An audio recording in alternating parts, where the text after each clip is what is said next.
Welcome back to the Don't Recycle Project.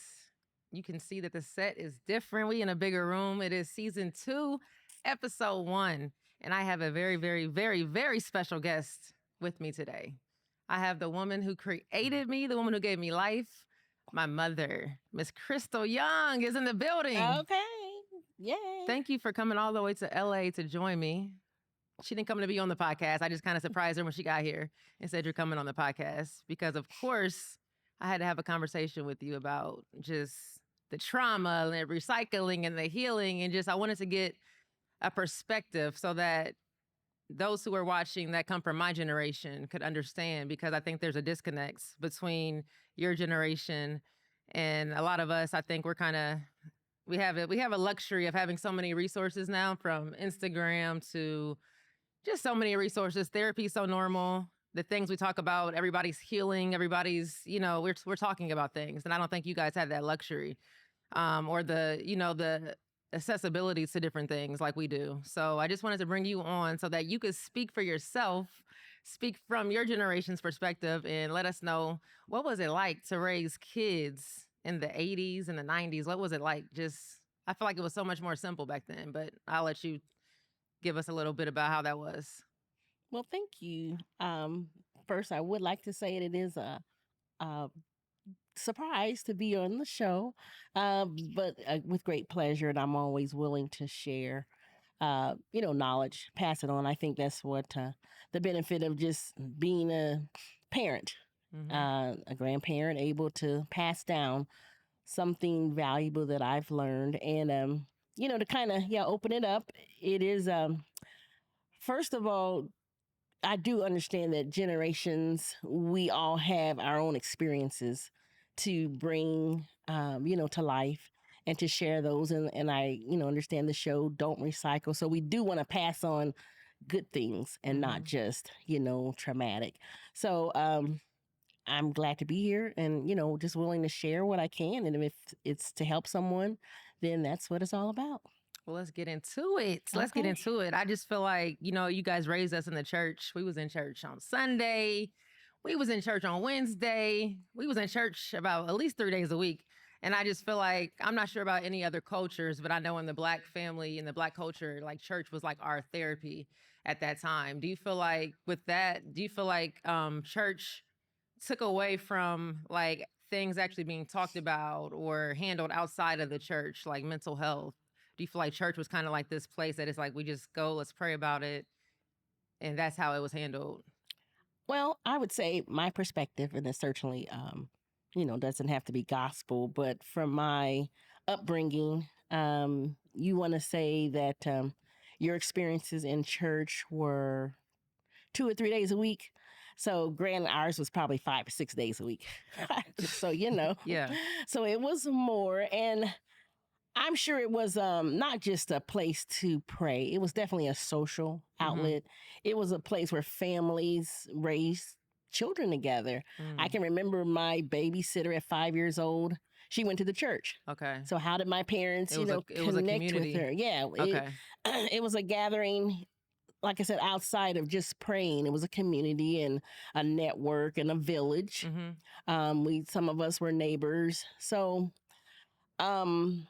just gathering, everything happened kind of centered around the church, from picnics, outings. You networked. Yeah. We had a car mechanic, auto mechanic. We had a baker Everybody in the church. was at the church. Yeah. So, Okay. And whoever came to that particular church, then we were able to, you got to know them. So maybe you ended up doing business. So, like I said, I see it. And then we were, like I said, young people, and it was the same church. I did have the privilege of spending most of my, childhood, young adulthood in one church. Okay. So those folks I was able to grow up with, and, we probably branched off in our different ways, but it is a community that I can remember, and it's a lifelong one. It wasn't bouncing around. So we had that, a lot of benefits, but I'm sure, like you said, I can say one thing, being in the church, it gave us stability. It might not have been the perfect, outlet for everything, but it was, a foundation.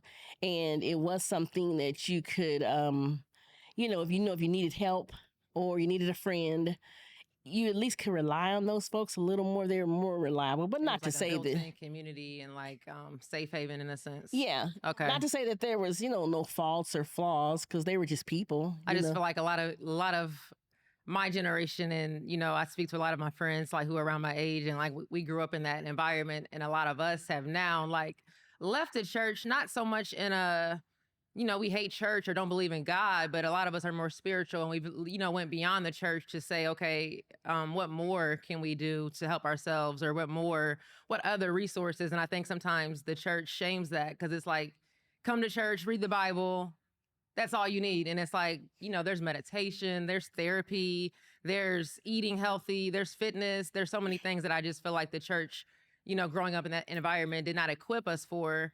When it came to becoming an adult, that today they still don't talk about. It's like, there's way more outside of just the church. So I just feel like, growing up in that environment, I appreciate growing up in that environment, because it did give me, like you said, stability to a certain degree. Mhm. And also, I was scared to do anything bad. I was scared that I was going to go to hell. And, if I mess up, I'm really going to get in trouble behind this. Right. So it made me walk a little straighter.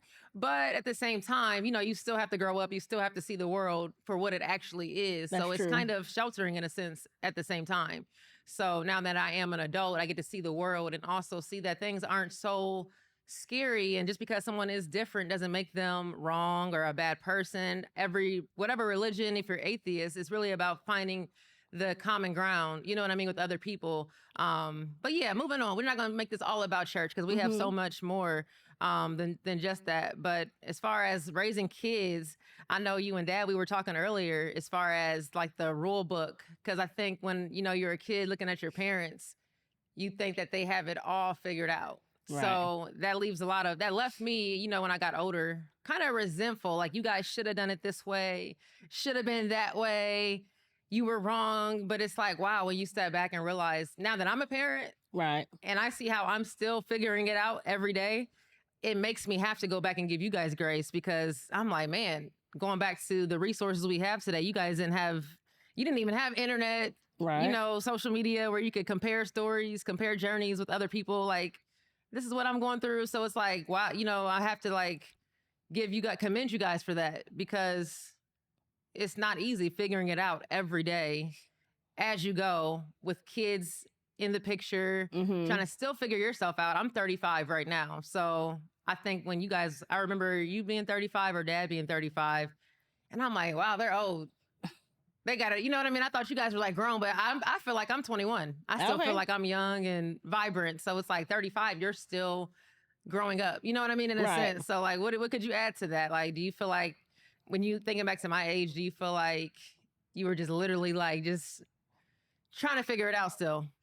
Well, I would say, first of all, thus the name Young, Forever Young. So Yeah. that's a good thing that you continue to feel young. And I think every person needs that to kind of respond to, the parenting manual and the Google. You have Google search. We have Google. We didn't have we Google. have Siri. Okay, so Alexa. We have AI. Right. So you have a lot more resources in that sense. And I think, again, just to kind of relate back to that church, that community, that's where we did it. There were parents, you could always find someone. Yes. Okay. You could always find someone and share, Okay. an issue. Like I just mentioned briefly, the babysitting. I don't know who my parents knew, but I knew that our first babysitter was at the church. Yeah. So yeah, we kind of networked there. And then, and of course, that was the Bible, just, not to even be religious, but the Bible itself has a lot of principles and facts, truth, if we would say. So we would really rely on that. That's all I can say. That, we used it, it worked, and good or bad, that is what we relied upon. And just, it just really teaches basic common sense and principles. And if you do that, one of the scripture says, treat others as you would want to be treated. So, if you're just doing daily, practices of just being good. Mm-hmm. That's all we can do in this life anyway, just be good. So we did our best parenting, whether it was, Right. like I said, we didn't have the manual to go by. Right. It's I not like we were teenagers either, but a lot of times it wasn't always we had that opportunity to go ask someone either, because a Mm-hmm. lot of times you do have to Figure it out. figure it out yourself. Mm-hmm. And, hopefully you have a mate, which I did, maybe his strong points were, in certain areas and maybe mine. So, you kind of put that together. Yeah. And that's what makes I think my generation, not to take away or, negate anybody's trauma, because it is a real thing, but I think we're calling trauma a lot of us are looking at our trauma as just things that you guys just really were kind of, not to sound bad, but like ignorant about, like you just didn't know. It was just kind of like, this is what we've done. It seems to have worked because we're alive and well for Right. what you guys knew. But that leads me to my next point of like the secrecy within our families, as far as like, how do you feel? Like those questions don't get asked often, or, beyond the surface level, we know each other to a certain point, and then it's Mhm. like, there's like this secret, don't talk about feelings, don't talk about mental health, let's not talk about like real issues that really are the real issues. But it's like, for some reason, those issues are so taboo. It seems like, you know what I mean? It seems like we're scared to go there with one another, like our vulnerable places. And it's like, for me, I think that's what Don't Recycle, when I started this, that's what I wanted to be able to do, was bring things to the forefront, because we got to talk about them. We have to talk about it. Like, I think, just even going back in the past, seeing family members, I won't name any names, y'all are safe. Seeing family members, so you knew something was wrong, but Right. they were just that family member that was around the family. Like, you knew something was wrong, but as a kid, nobody's talking to you about, hey, this family member has bipolar, or Right. this family member has schizophrenia. You know what I'm saying? So it's like, me becoming an adult and working in the mental health field is where I started to piece things together. And then it's like, aha, okay, I get a chance to understand. And that's why I wanted you to come on here, because I wanted you to be able to just speak to that. Because I think a lot of our, my generation and your generation, I think that disconnect leads to resentment, leads to hate, leads to blame, because we don't understand. It's like, if Mhm. somebody would have taken the time to say, hey, this family member has this going on, so Right. just be a little easy. They got a broken leg, so don't expect them to walk that good on that leg. You know what I Right. mean? But Mhm. instead, it was like, kind of like not talked about.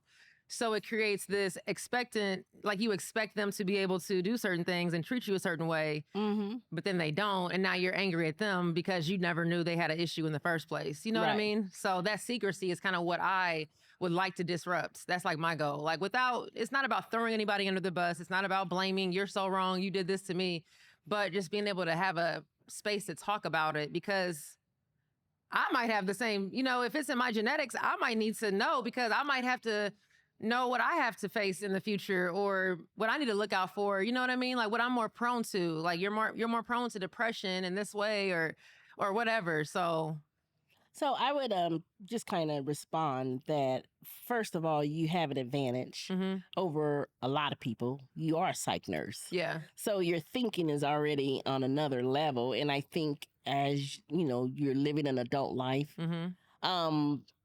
that was not a privilege of families to have access to mental health. Right. So you've got that advantage. Right. And, yes, you can name it and label it today, but I remember trying to schedule an appointment, like, this is a couple years back, with a like a therapist. okay. This is like before the BetterHelps and, the online platforms were so accessible. But it was like, fill out mail you the questionnaire, Okay. fill it out, and then it might be 6 months. So I can only imagine, like, Right.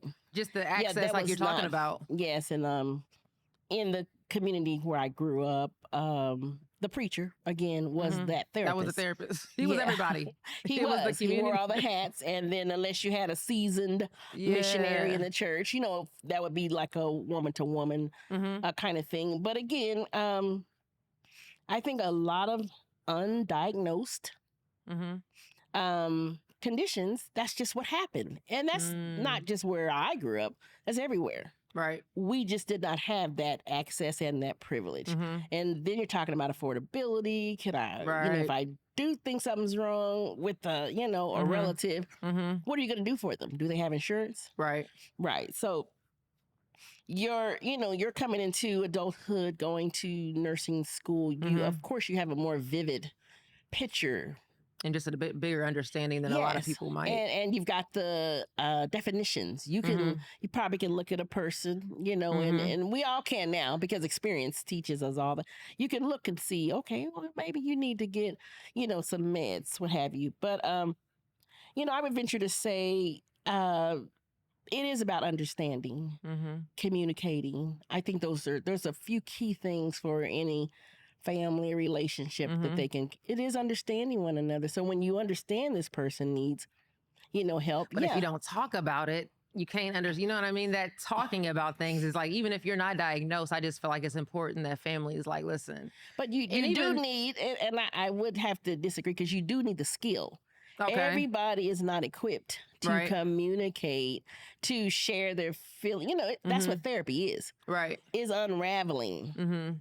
And finding the best style or technique to speak to somebody. So if a person's not even in therapy, you might not ever get there. Right. It is just an understanding, okay, they're different. I think that's how we handled it. I can remember, just growing up, cousins. Like, did your parents ever talk, like, did your mom or your dad, like grandmother and granddad, did they ever say, hey, like, was mental health ever like a conversation? No. So in like y'all's household, cook, clean, very go like to school, that was it. Very rigid, Wow. See, that's the difference. Like, I think this generation, which might just be, we're kind of spoiled. We're coming out of survival mode, slavery in those days, and you know what I mean, being not able to go here or there aren't so much our issue anymore. Like, we don't have like those kind of like life, like we're not worried about our survival in that sense. Now we get a chance to worry about how many likes, how many followers, how many we have different struggles. So it makes us have more time to say, you didn't ask how I felt today, versus you guys.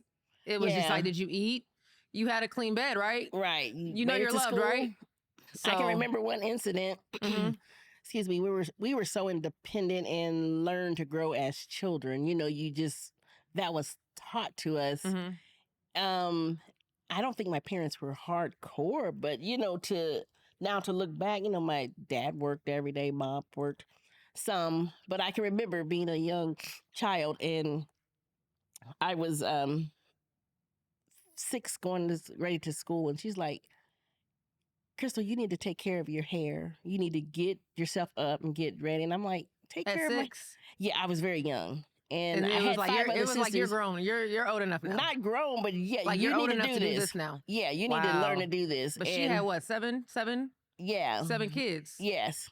And I was the youngest girl. So I could look back. Was she tired? Did she think I knew how to do hair? And have you ever felt like did that ever lead you to, I know grandmother's passed away, rest her soul, rest in peace, grandmother.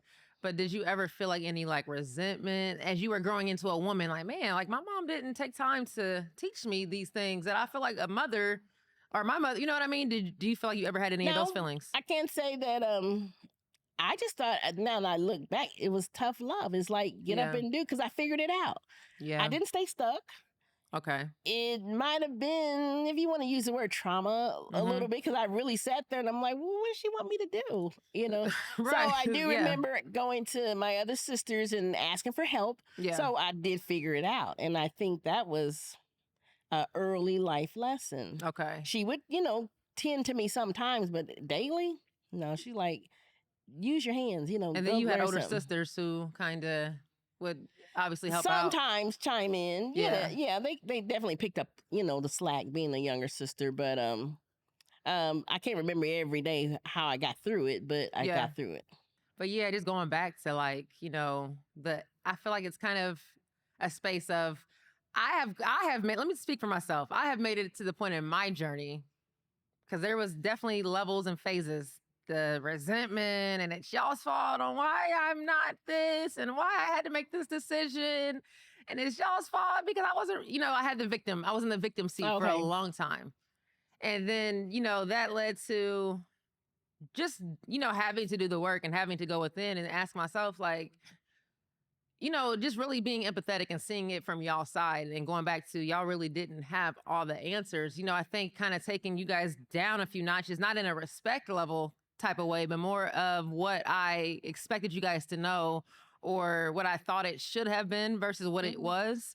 So I would like to issue you and my father a public apology Okay. because I know I have not always been the best. I know I have definitely pointed my finger and said some mean things and just been, in that victim seat.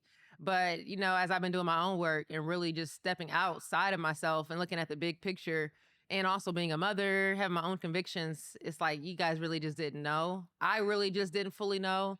And sometimes, it's just easier to, blame someone else because that's just the easiest thing to do. But then when when you're growing and you're healing and you're evolving, you're able to see yourself and see the role you're also playing and just, be able to give more grace and compassion. So I apologize Oh, that's because nice. y'all did great. Y'all did the best y'all could for what y'all knew.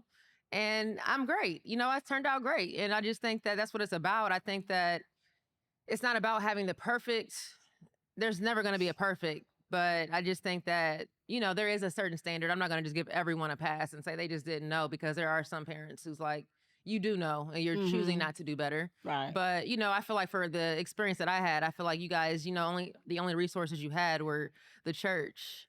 And that was like as far as your, and then afraid to step outside of that because, I think grandmother, she was a pastor. So they were pretty, like, if you said, hey, mom, I'm Buddhist, what would your mom have said to you? Like if you had like that big of a drastic change in how you were raised, what would her thoughts have been, you think? Um, Thinking of my mother, she was pretty level-headed, Yeah. and I think she was the kind of person that would allow you to do you. Mhm. She didn't and you mentioned the church, but I also want to add we had family Y'all around had a us. lot of family We around. had a lot of family Yeah. to, relate to, go to, ask, different things. And then my parents had a lot of family. Right. So we had layers of people. Again, another community, but she was pretty level headed, free spirited, Mhm. where she would, I think, would just, say, do you Mhm. in that sense. What I want to add though to what you're saying, the public apology. Thank you. I respond to that. I accept it, and you haven't been a rotten kid at all. Yeah. You just life is a journey. Mhm. So I was just thinking, as you said what you said, what place did you get to that you stopped and say, hey, y'all did this, this, and this? Because we're still traveling. Everybody's still Right. moving. We're still So moving. it's not like it's over. Yeah. Y'all did, so we really Yeah. have to be that open minded, see the broad picture. Well, I think there's a place you get to where you realize you're not enemies, and it's like we're traveling together. You know what I'm Right. saying? It's like, because I think as a kid, you're traveling together at first. Like, this is mom and my dad. They're here to protect me, and you're friends, and you see them in this. Right.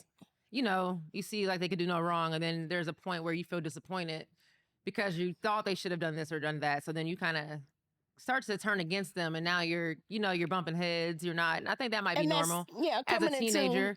coming into adulthood.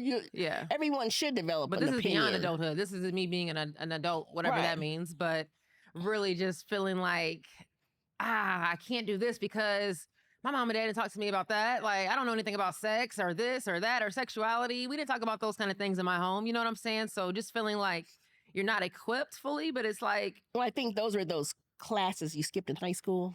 When you're skipping school, no. I mean, you could say that was, but I feel like, there's like high school, they do have sex ed, they do have this, they do have that, but I think there's certain things that only you can get at home, Well, yeah. or you should maybe get at home on top of, you know what I mean? But again, it's all about the journey. It's all Yeah. about, everybody's journey is different. Who said that your parents were supposed to give you that? Maybe on TV, or maybe down the street, or maybe your cousin's parents were like that, but who said that your parents were supposed to be the ones that give you this or do this for you? Instead of just realizing your parents are who they are. I think Right. that's been my biggest takeaway from this season for myself. Okay. Like, just allowing people to be who they are without, expecting or projecting or whatever, because that leads to disappointments, and then that leads to just resentment and all kind of bad feelings that really don't serve us Right. to continue our journey. So now it's like, here we are today. How do we move forward from today? Like, you do start to talk more. You do start to open up Right. more and speak on feelings. So that's just exactly what I'm looking to do. Just mentioning and listening that, how we meet people, what is our real purpose for, Right. running into folks. Right. You're in a position for a reason. And like I said, with the educated background that Yeah. you have, you could be so resourceful with your message. Don't recycle. Yeah. And that's something, that we try to share as a mindset Not change. even about running into people and who we meet and, interact, who we're born into. You know what I mean? Like our own families, our own immediate like network that we're born into. Like, how are we here to impact one another Right. within our own families? Because I'm here to teach you, even though I'm your daughter, you're here to teach me. And I think that shift as well, because sometimes it's like I'm the mom and you're the Right. kid, you know what I'm saying? Or I'm the dad and you're the kid, but we don't realize that we're all each other's teachers. Oh yeah. And I So- always try to sit and learn and listen, even from the grandchildren. It's a privilege to be among young people. Right. That's something that we can, always, because if you got a young mind, we know that the generational, differences. That's what we were speaking of earlier. Generations are all going to change, Right. everyone. So I think I even have heard before of an older person living to 100. They will tell you somewhere in that lifeline, they're doing something youthful, either staying around youth, listening to youth, if it's exercising, you got to maintain You gotta that. stay young. So I think for us generationally, because and that's kind of what we're sharing. We just have a lot of differences because of our times change. The time difference. We used to ride horses. We used to walk. Yeah. Now we got planes and jets. So yeah, y'all don't have social. Y'all didn't have social media. We didn't have and it was that just a lot more access. simple in a certain way, but probably y'all had y'all's own complications at the same time, right. compared to what we have today. So that's a good or bad thing. We won't speak to the. I don't think it's good or bad. I think it just is what it is. You know what I mean? It's just. But I'm saying the exposure. Yeah. You have that too. So our challenges are going to be different. Different, right? Just because it's a, definitely so. But accepting that, I can't say I don't want to hang around or talk to young people because they're so, young. They're younger than me, and I know more. And I'm out of touch or out of Hey, I want to keep up and stay up and see, what they're learning and doing, and then accepting that. Yeah. Not holding one generation against another, but accepting the newness. Let's talk about sacrifices. Sacrifices we make as parents. I know for me, like I think I'm kind of a little more on the selfish end compared to a lot of people when it comes to being a parent. Like I have my dreams and my goals, and I'm like, you know what? Those are not up for grabs. Like I still want to pursue what I told myself when I was younger. So daughters, I love y'all, but y'all coming along. You know what I mean? That's kind of my approach versus some parents are like, I have kids now. So it's all about the kids. And I'm not saying that's the case with you, but let me tell y'all, my mom can sing. She used to be, when we was in church, she was on the organ.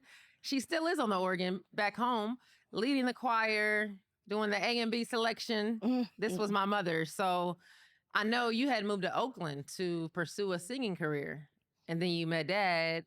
And then y'all had us. And it seems like the dreams. What would you say to that? Do you feel like did you do what you feel like you wanted to do? Or do you feel like you still have something left to do in that aspect? Do you feel like, how do you feel about that? Sacrifices we make? Well, being the youngest girl, I wasn't the youngest. I pretty much did, pursue things like you said. Moving out west at 21. I don't think I put anything on hold. I just lived. Yeah. Enjoyed the moment. Lived in the moment. I was over 25, whatever that means, when I got married. So I was ready to settle down. It wasn't a forced move or and then having children, I think I still continued. I don't think I stopped. Yeah. I mean, I went to graduate college as an adult with kids. I guess I'm looking at it like your voice should have been all over the world. You should have had some CDs and some demos, you know what I mean? But for you, it's like, hey, I sang in the church. My voice was for the Lord. So that was kind of how like y'all's talents were used. And y'all were okay with that. You know what I mean? And me, I'm like, no, you had a voice that should have been like, why did you not stay in Cali and do that thing? You know what I mean? So I guess that's just the difference in how Me, I'm like, chase the dream with it, but that wasn't your dream. So it's That wasn't my like, dream, okay, no. okay. And one thing I did remember a thought. Mm-hmm. As a young person, I thought I could sing. I mean, I just do what I do, but I'm gonna have her sing for y'all no. later. What I did do, I decided, Crystal, you don't have to be all over the world. Mm, Grow where you planted. I love that. And that's Yeah. the one I remember thinking that, Grow where you sow. yeah, Yeah. where I didn't have to travel the world or try to be. I just thought, okay, wherever I'm at, and it wasn't just, oh, I just give up. Yeah. But I've had a very blessed life, you know, serving what I can, because I do like the balance. I like the family. I never wanted to leave my family and go do something. Right. I liked, you know, working in the church, and of course my parents had the church, so Yeah. that was, you know, kind of the reason of going back to Illinois. But no, I admire that about you, though, looking back, because I'm like, man, my mom would just, like, if I wanted it, I had it, from shoes to, like, Mom, I'll buy you a new Bentley if you give me this new shirt. That was my line. So it's like, you know, you would always just be so selfless in how you would show up for me and my brother. So it's like, now that I'm an adult, I'm a parent, I find myself, but it's different because I'm a single mother. So we also have differences in that way. Like, I'm a single mother, it's all on me. So I do have to, you know, kind of tighten up here, and I don't have really, you know, that other built-in support, you know what I mean? Although I have support, it's different versus when it's not your husband. Yes. You know what I mean? So it's like we have differences in that way, but I'm blessed because I do have you and Dad and plenty of family that I can always, like, you know, rely on. Right. Even though I am a single mother, whatever that means. All right.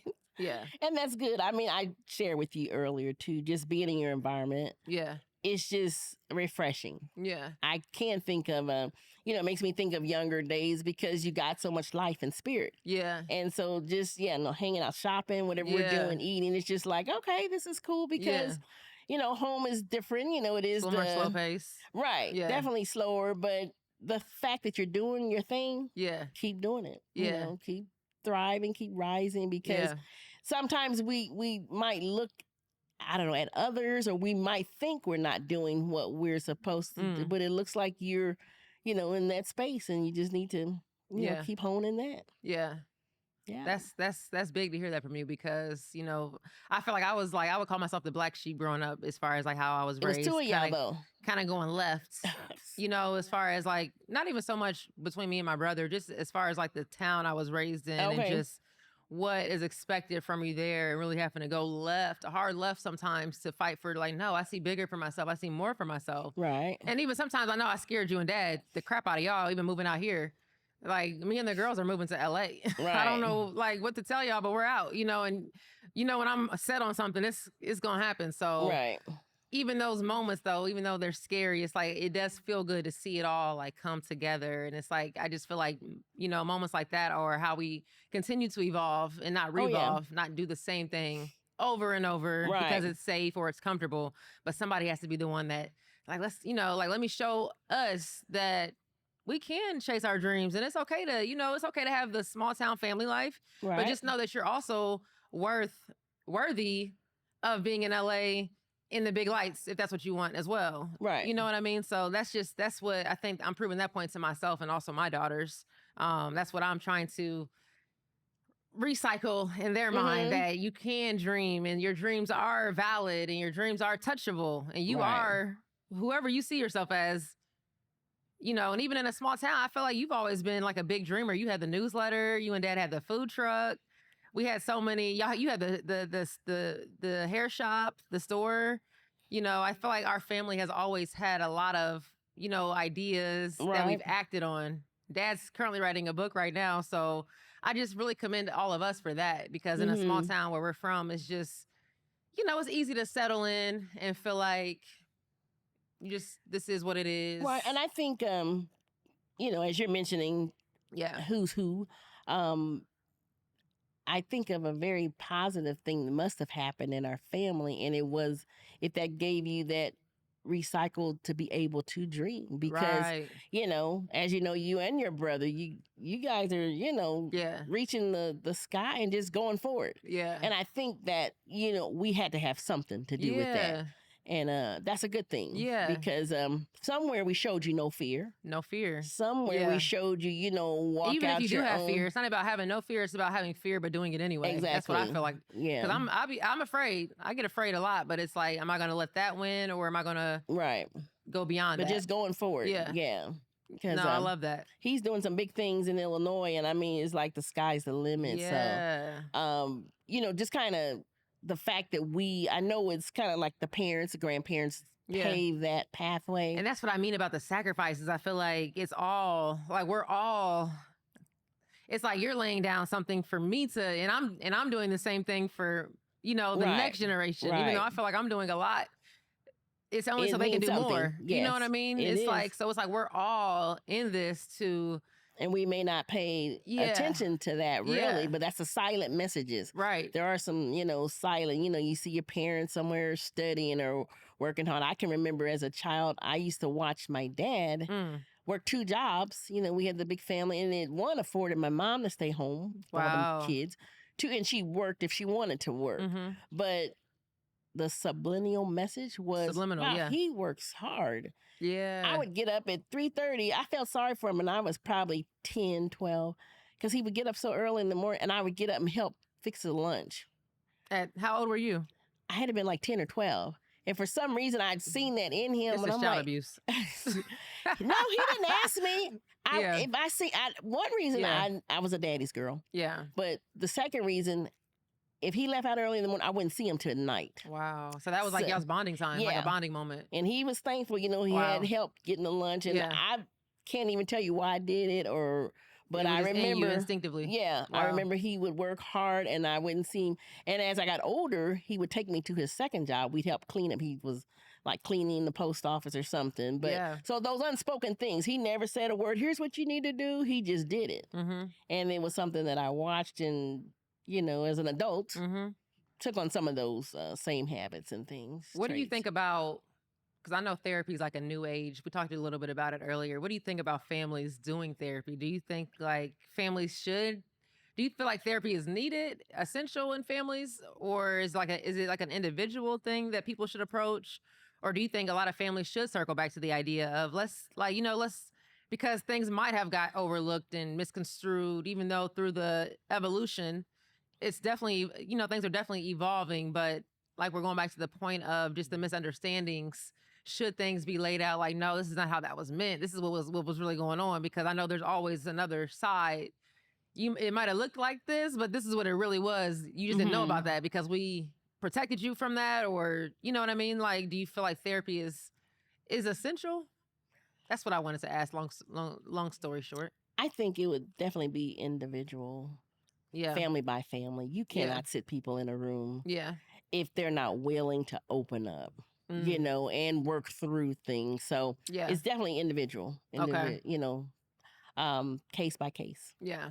I'm so glad that you were able to join me because there's so much to talk about. So much. Is there anything else that you feel like you want to cover or tell the listeners? I'm just glad I was able to get my mom on the podcast. Well, I'm glad to be here and glad to see you doing what you're doing. If it's therapeutic for you, to show the world therapy's a good thing.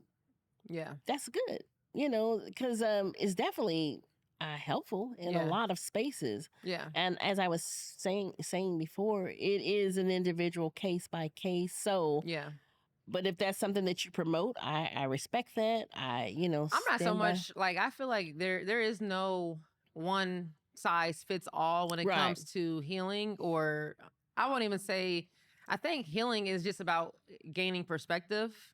So I feel like however you do that, whatever that looks like for you, whether you go sit in the mountains for 2 weeks and you just get this, you know what I mean? I don't think there's like a one size fits all for everyone to gain understanding of how their life was. I think it's just about whatever that is. I know for me, therapy really hasn't been a thing that I feel like benefits me. And maybe I need to circle back to that and find a therapist that I resonate with now that I'm in this space, in this phase of my life.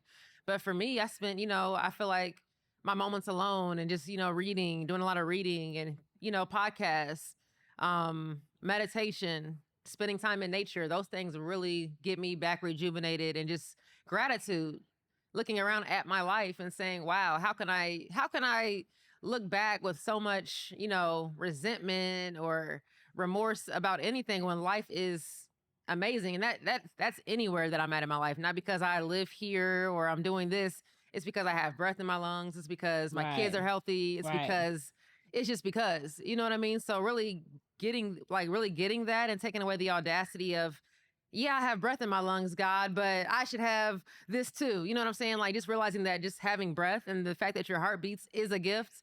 It'll just make you really like see life and say, okay, if I'm here, I'm whole. You know what I mean? Like, Right. I'm in one piece. And that's case by case, because that can sound like I'm not being sensitive to those people who do have bruises and marks to show from something that Right. may have happened. You know what I'm saying? So it's all case by case. But what I am saying is, whatever you have to do if you have to do therapy, that's Yeah. Get beautiful. the help. But if you're Yeah. not doing therapy and you find something else that works, that's beautiful. You know what I'm saying? It's just about whatever. And that's how I view even like spirituality. As far as me, like, I feel like I spoke on Buddhism earlier, but the Buddhism teachings have really resonated with me lately. Just really like understanding just the principles. And I have a lot of studying to do because that's not how I was raised. But Right. my mind's open enough to say, wow, see, this resonates with how I see my life, how I view life. And it also gives me a broader understanding beyond just Christianity or Baptist. You know what I'm saying? So Hmm. it's opening my mind, and I'm open to understand more. Right. You know what I mean? So, and I'm not going to push that on, my kids. If they choose to follow my steps and they say, I like how my mom lives, I like what she's into. I don't know what she does, but I like it. I want Right. to know what she does. You know what I'm saying? Then the door is open, but it's just something that has to, whatever resonates with you. And I think that for me going forward, I think that's how I want to push the fold for our family, is like opening up to everyone being an individual, Hmm. not so much we're a family and this is how we do it. You Right. know what I'm saying? Because I think that we're all so different. We're alike in so many ways, but we're all so different. Like, we Oh all yeah. have our own unique talents and gifts and perspectives and viewpoints on the world. We all have different lives. We walk in the room and move the energy differently and feel the energy differently. So to all conform to one way of thinking, one way of viewing things, one way of believing, it would just be a disservice. You know what I mean? So I just feel like for me, that's big to me. And no, I'm not atheist. I do believe there's a higher power. And I say that because, when you come from the church background that I come from, it's like, oh, you don't believe in God anymore if you don't go to church every Sunday? What's wrong with Britannica? She's out there in sorry, Rose. What's wrong with Rose? She's out there in LA losing her mind. It's not the case. She's out there opening her mind. You know what I mean? She's out there gaining bigger perspectives and Hmm. viewpoints.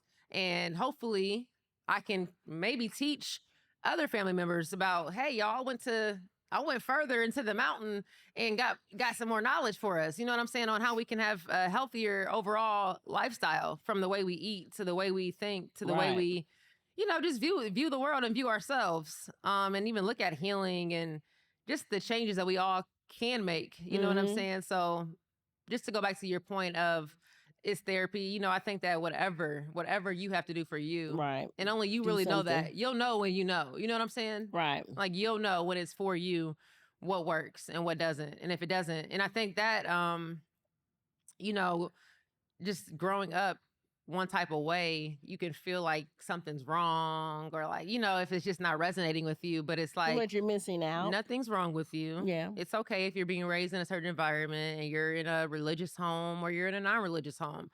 Just at some point, the path will find you. You'll find your Right. path. You'll find what works for you. Be willing and open to try new things that work.